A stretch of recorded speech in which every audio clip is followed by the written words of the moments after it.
Hey everyone, welcome to the How to Demo workshop.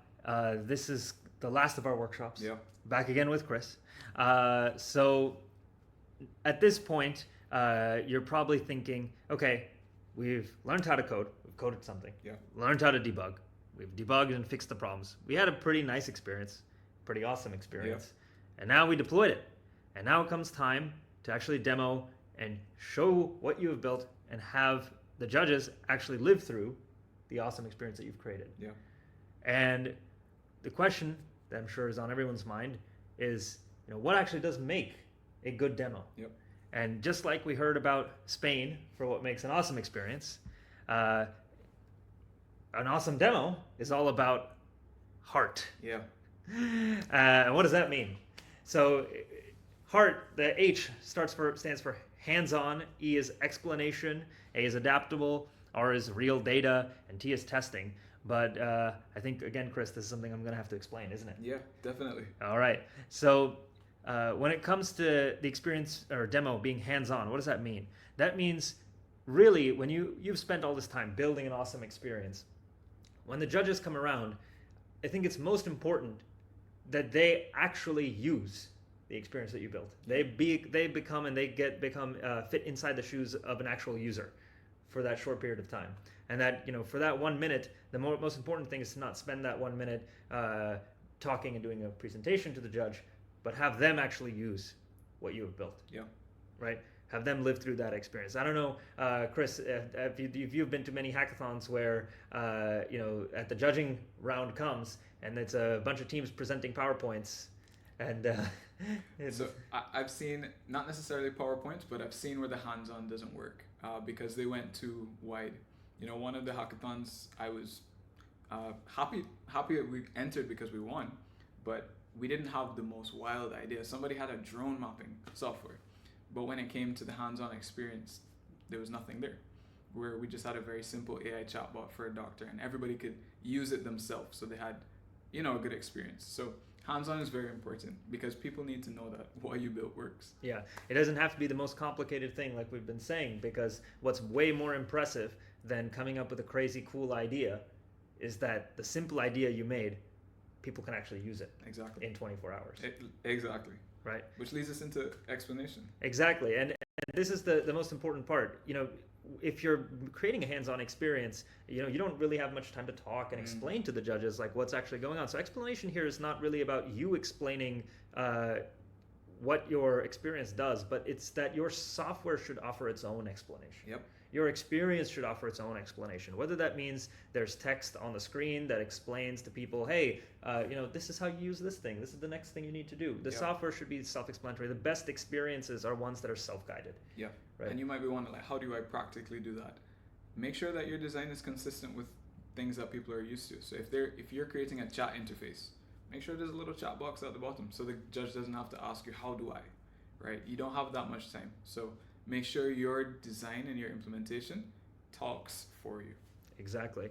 And then it comes to the next most important part, and you may be looking at that icon and thinking I put a screaming face there, but no, that is a power plug adapter. Yeah. That is not the face of the judges, hopefully, after they've seen your presentation or your demo.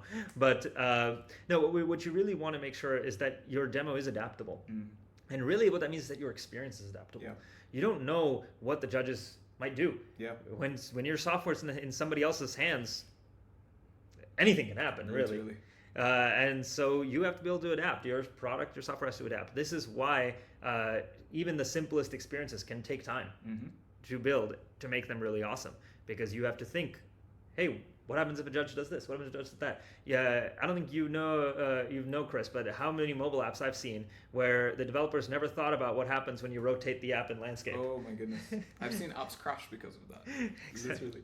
So, the judge doesn't know necessarily how to use your app. If your app doesn't explain or speak for itself, or maybe even if it does, and the judge is confused, they may just do something like that, and then it's not an awesome experience anymore. Right? So making sure that your experience is adaptable, that you've thought through those edge cases, those use cases. What could a user do? What do you want your users to do?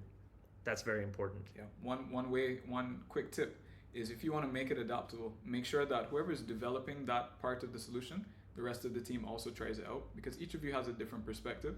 So don't make the person who built it be the only person that tested it for the whole night. Yeah, and you're skipping a little bit ahead to the testing section, but that's totally fine. But just before that, the R in Heart is all about real data. Yeah, you know, there's a lot of applications that I've seen where, you know, the lorem ipsum generator takes over, and you know, the person who's using that experience can't actually make sense of what they're using. Not because and lorem ipsum is just a term for, you know, just a bunch of sample text there inside the application, and so nobody's able to get a real sense or real feel for what they expect to have there. And this even comes to numerical data, right? If I am opening up a savings app that's supposed to save spare change from my savings, and I see the number 999,999 million, you know, whatever on there, it's not going to feel real. It's not going to feel like a real experience. I'm not going to see it. Is it even useful for me? Is this app meant for me? Is like, what's this app for, right? Like, so having real data is important, and that doesn't mean that the data has to be coming from a real place necessarily. It just means that the data is realistic to the experience or to the solution that you're building. Absolutely. Right? There may not be enough time for you to go and, you know, connect up to an actual bank in a hackathon. Maybe some of you are really skilled. It is possible, but if you are showing any data to users, it's very important that it is real. It's a representative. It's a representative of what users will actually have in the real experience.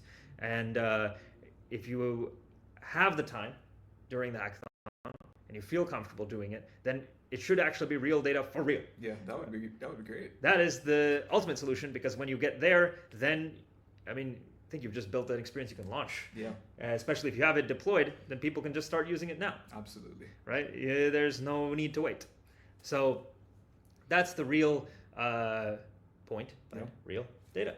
And then finally comes testing, which Chris was mentioning, which is, yes, one strategy for testing is making sure that other people on your team test, but I think the most important part is that you continuously test. Oh, wow. And that you are testing everything. Anytime you make something... You mean the first time I code it and it works, I can't just leave it alone? I have to test it again? You have to test it again. Wow.